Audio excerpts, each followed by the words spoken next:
Good morning students. अपन ने chemical kinetics का topic शुरू कर रखा है। इसका पार्ट फर्स्ट आपने पहले वाले वीडियो में पढ़ लिया है, उससे जस्ट आगे अपन प्रिपरेशन शुरू कर रहे हैं। पार्ट फर्स्ट में आपने केमिकल काइनेटिक्स की डेफिनेशन प्रिपेयर की थी। पहले इस डेफिनेशन में आपने याद होगा दो नाम आपको प्रिपेयर करने हैं, rate of reaction and mechanism of reaction. उस डेफिनेशन के जस्ट बाद में हमने इनमें से फर्स्ट टॉपिक स्टार्ट कर दिया था, rate of reaction. Rate of reaction ये वाला टॉपिक अपन केमिकल काइनेटिक्स का शुरू कर चुके हैं। रेट ऑफ रिएक्शन मींस अभिक्रिया वेग। अभिक्रिया वेग को पूरा प्रिपेयर करने के लिए इनके स्टेप्स में अपन चलेंगे। तो इसका सबसे फर्स्ट स्टेप आपने प्रिपेयर किया था रेट ऑफ रिएक्शन की डेफिनेशन, परिभाषा। इसके जस्ट बाद में सेकंड नंबर टॉपिक अपन ने पढ़ा था graph. Graph between A concentration and time, सांद्रता और समय के बीच ग्राफ पढ़ा है। यह टॉपिक प्रिपेयर हो चुका है पहले से, यह आपने प्रिपेयर कर लिया है। इसके जस्ट बाद में आपने रेट ऑफ रिएक्शन का फॉर्मूला तैयार किया था, सूत्र क्या होता है। इसके बाद में लास्ट अपन ने रिप्रेजेंटेशन तक पढ़ लिया है। रिप्रेजेंटेशन मतलब रेट को कैसे रिप्रेजेंट किया जाता है। जस्ट आगे चलता हूं, इससे आगे आप रेट ऑफ रिएक्शन का आज जो टॉपिक पढ़ेंगे नेक्स्ट, वो है रेट लो। रेट लो का टॉपिक अभी आप प्रिपेयर कर रहे हैं। वेग नियम, तो देखते हैं वेग नियम क्या होता है और इसमें किस टाइप के क्वेश्चंस आते हैं और उनका सॉल्यूशन अपने को कैसे देना। बहुत इजी है, बस आप ध्यान से सुन लो, सुनने से याद हो जाएगा, ये गारंटी है।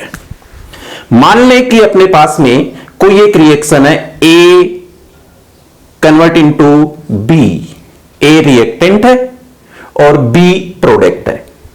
ए से बी जब बनता है तो इस रिएक्शन पर हमें रेट लो अप्लाई करना होता है। आपने पीछे की क्लासेस में पढ़ा होगा लॉ ऑफ मास एक्शन, उसके अकॉर्डिंग यदि अपन चले तो मैं इस रिएक्शन के जस्ट नीचे लिख रहा हूं रेट ऑफ रिएक्शन।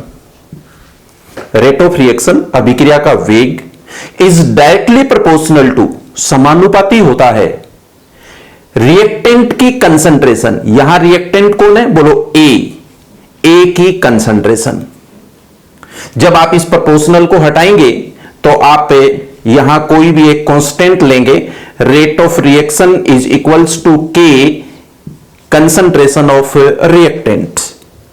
जब अपन इस टाइप से रिएक्शंस लिखना शुरू कर देते हैं तो ये रेट लो में आता है। मैं धीरे धीरे इस रिएक्शन को ही इंक्रीज करता जाऊंगा, आप बस देखते जाना।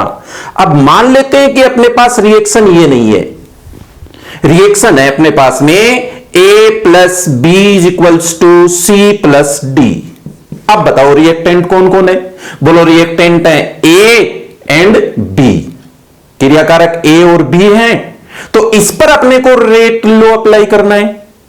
अब आप इसके अकॉर्डिंग चलिए, बोलिए rate of reaction is directly proportional to concentration of A, लेकिन रिएक्टेंट तो B भी है ना, तो बोलिए dot into concentration of B।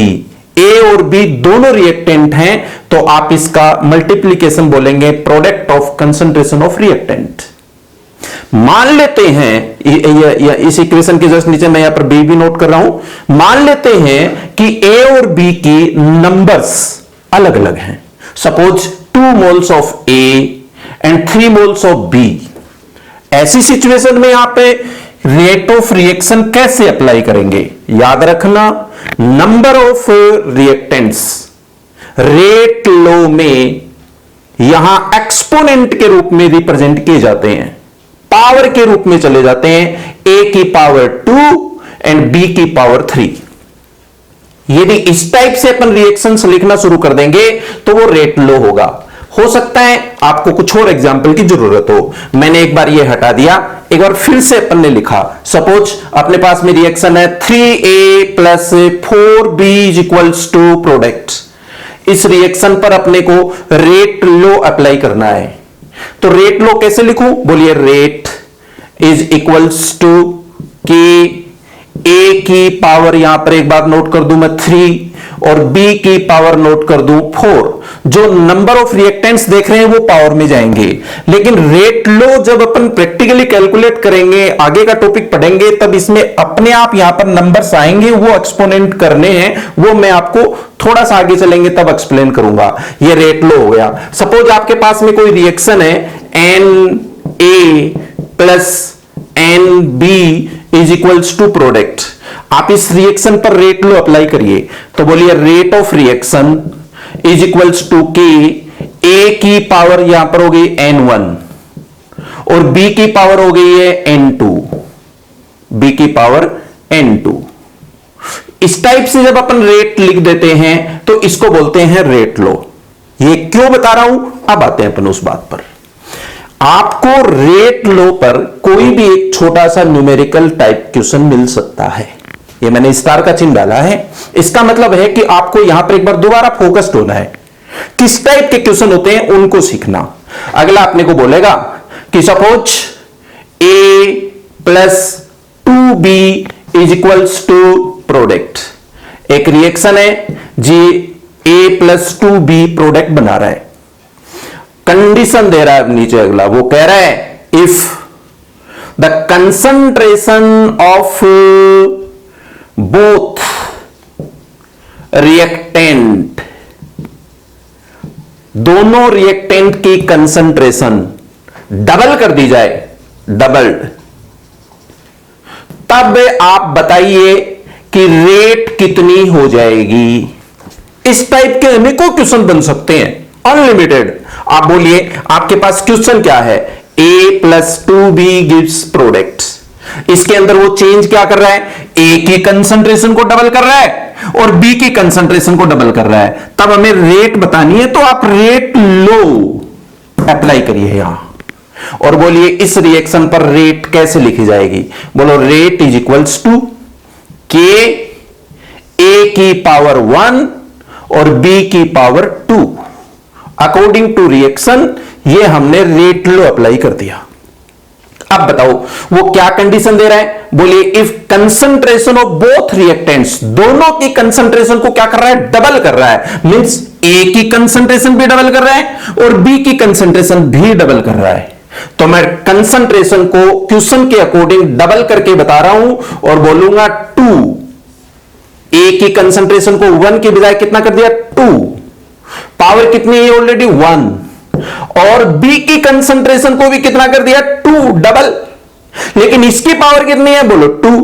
तो आंसर कितना हो गया, बोलिए 4 इंटू 2, 8। तो रेट कितने टाइम्स इंक्रीज हो गई है, बोलो 8 टाइम्स। 8 गुना अभिक्रिया का वेग बढ़ जाएगा। जबकि देखने से ऐसे लग रहा है कि जस्ट डबल किया था। मैं इसी क्वेश्चन को फिर से ले रहा हूं। क्वेश्चन यही है, देखिए आप, इसमें कह रहे हैं कि if concentration of B is double, केवल कंसंट्रेशन किसकी बदली है, बी की बदली है। ऐसी सिचुएशन में अपने को रेट पूछी जा रही है, तो रेट कितनी होगी, बोलिए रेट इज इक्वल्स टू के। क्वेश्चन के अकॉर्डिंग इस इक्वेशन को क्या लिख सकता हूं, ए और बी की पावर 2। अब बताओ कंसंट्रेशन बी की कितनी करनी है, डबल करनी है। तो डबल करके देखिए, ए की कंसंट्रेशन चेंज नहीं करेंगे। क्यों, क्योंकि केवल किसकी कंसंट्रेशन चेंज करवा रहा है, बी। तो ए को तो एज इट इज रखिए और बोलिए rate is equals to K. ए को चेंज नहीं करना है, बी की कंसंट्रेशन को डबल करवा रहे हैं। पावर कितनी कर दो, 2। तो आंसर कितना हो गया, बोलिए 4 टाइम्स। ऐसे यही क्वेश्चन है और मैं अब इसके अंदर फिर से चेंज कर रहा हूं। वो बोल रहा है if concentration of both reactants, दोनों रिएक्टेंट की कंसंट्रेशन को हाफ कर दिया। बोथ कंसंट्रेशन क्या है, हाफ, आधा कर दें, तब अपने को रेट पूछी जा रही है कि अब इसकी रेट कितनी होगी। मैं कह रहा हूं कि ध्यान से बस देखते जाओ, देखने से ही क्वेश्चन सोल्व हो जाएंगे। बस आपको तो देखना है। आप बताइए, दोनों की कंसंट्रेशन को क्या कर दिया उसने, हाफ किया है। हाफ करके लिखते हैं अपन इसकी रेट को according to question. The rate law is equals to K, A की पावर इंटू बी की power. According to question power कितनी करूं, बी की 2, ये 2 पावर कर दिया। अब वो कंडीशन क्या है, बोलिए if concentration of both reactants is half, दोनों की कंसंट्रेशन को हाफ करिए, तो मैं क्वेश्चन के अकॉर्डिंग ए की कंसंट्रेशन को हाफ कर देता हूं और बी की कंसंट्रेशन को भी हाफ कर देता हूं।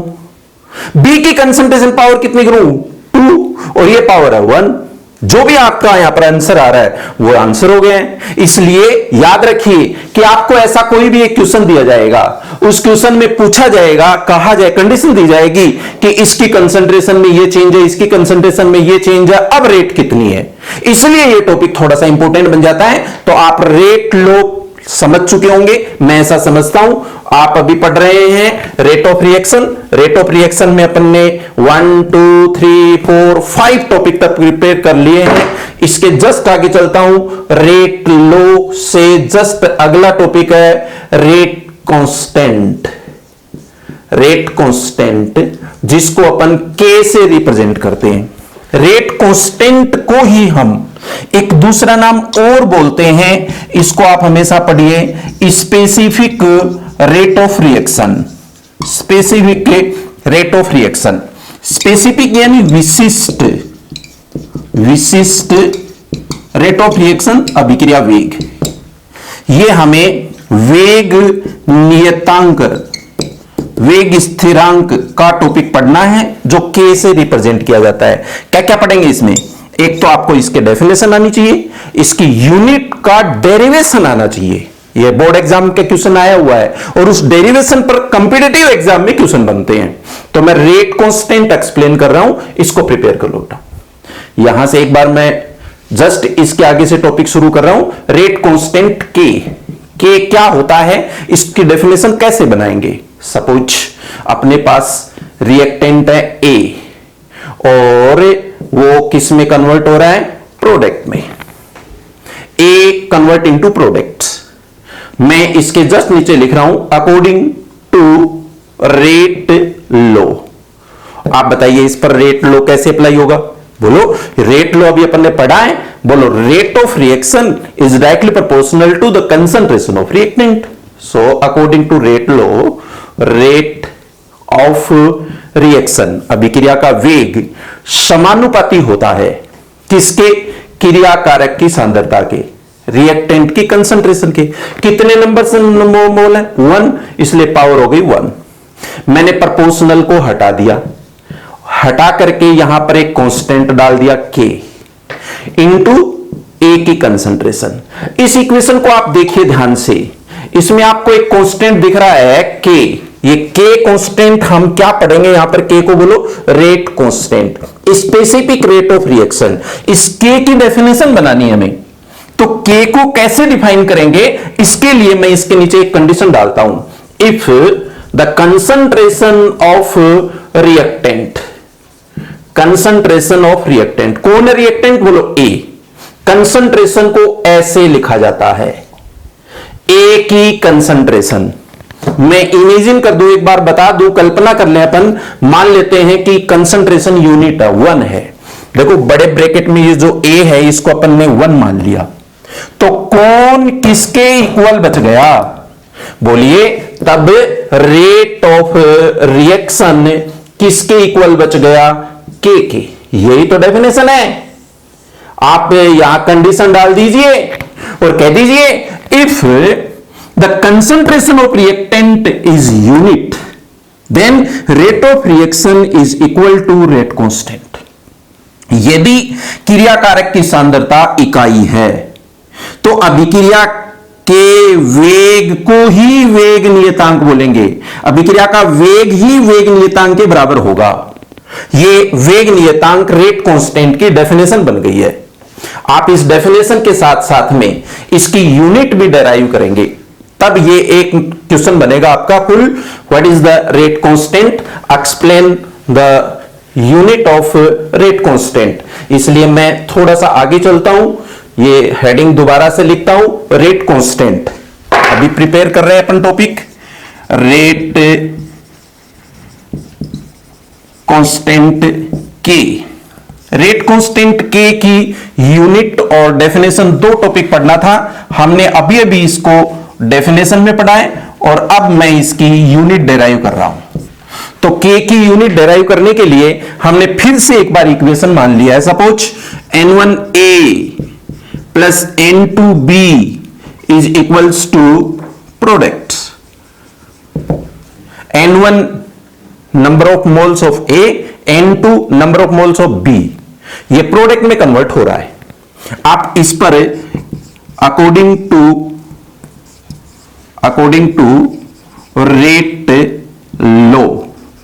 रेट लो यदि अपन इस पर अप्लाई करें तो इसकी रेट कैसे लिखी जाएगी? Rate of reaction is directly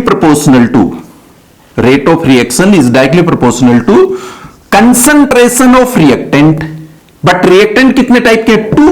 तो बोलिए concentration of reactant A and B, number of reactant n1 जो एक्सपोनेंट के रूप में चले जाएंगे n1 और n2। अब आप इस रेट ऑफ रिएक्शन में जो प्रोपोर्शनल है उसको क्या कर सकते हो? कांस्टेंट में कन्वर्ट कर सकते हो। तो मैंने प्रोपोर्शनल हटा दिया और इज इक्वल्स टू के। इस के की हमें यूनिट डेराइव करनी है, इसलिए मैं यहां पर आता हूं, फिर से पढ़ता हूं। बोलिए रेट ऑफ रिएक्शन क्या होता है? हमेशा यूनिट में क्या पढ़ते हैं अपन? बोलो concentration upon time. Rate of reaction का मीनिंग होता है concentration upon time is equals to K. ये के ए की कंसंट्रेशन, बोलो कंसंट्रेशन ऑफ ए, कंसंट्रेशन, और उसकी पावर कितनी है? बोलो n1 इंटू बी की कंसंट्रेशन। सो देखिए कंसंट्रेशन ऑफ बी और उसकी भी पावर कितनी है? n2। कंसंट्रेशन और कंसंट्रेशन इनको साथ में कैसे लिख सकते हैं अपन? देखो concentration upon time is equals to K concentration की पावर n1 प्लस n2। ऐसा नोट किया जा सकता है ना। हमें किसकी यूनिट नोट करनी है? के की। तो इसमें से के को आप सेपरेट कर लीजिए। बोलिए अब अपन के की यूनिट को कैसे लिख सकते हैं? ये K is equals to, yes, K is equals to पहले से है concentration upon time, K is equals to concentration upon time. और ये कंसंट्रेशन को मैं यहां पे पास कर देता हूं नीचे, इसलिए क्या लिखा जा सकता है यहां पे? बोलो कंसंट्रेशन की पावर n1 प्लस n2। जब हम इसको ऊपर लेके जाएंगे यहां तो अपने पास में k की यूनिट आ जाएगी। बोलिए k is equals to concentration upon time. Concentration की पावर कितनी कर दूं? 1 माइनस n1 प्लस n2। और ये अपने पास में कंसंट्रेशन को ले लो मोल पर लीटर में और टाइम को ले लो सेकंड में, इसलिए आपके पास k की यूनिट बन गई मोल की पावर L, लीटर की पावर टाइम, सेकंड की पावर। तो मोल की पावर कितनी बन गई है? 1 minus n1 plus n2, 1 minus n। Litre की पावर n माइनस 1। तो n क्या है? नंबर ऑफ रिएक्टेंट्स है। इससे अपने पास में k की यूनिट का डेरिवेशन हो गया है, ये सेकंड इनवर्स।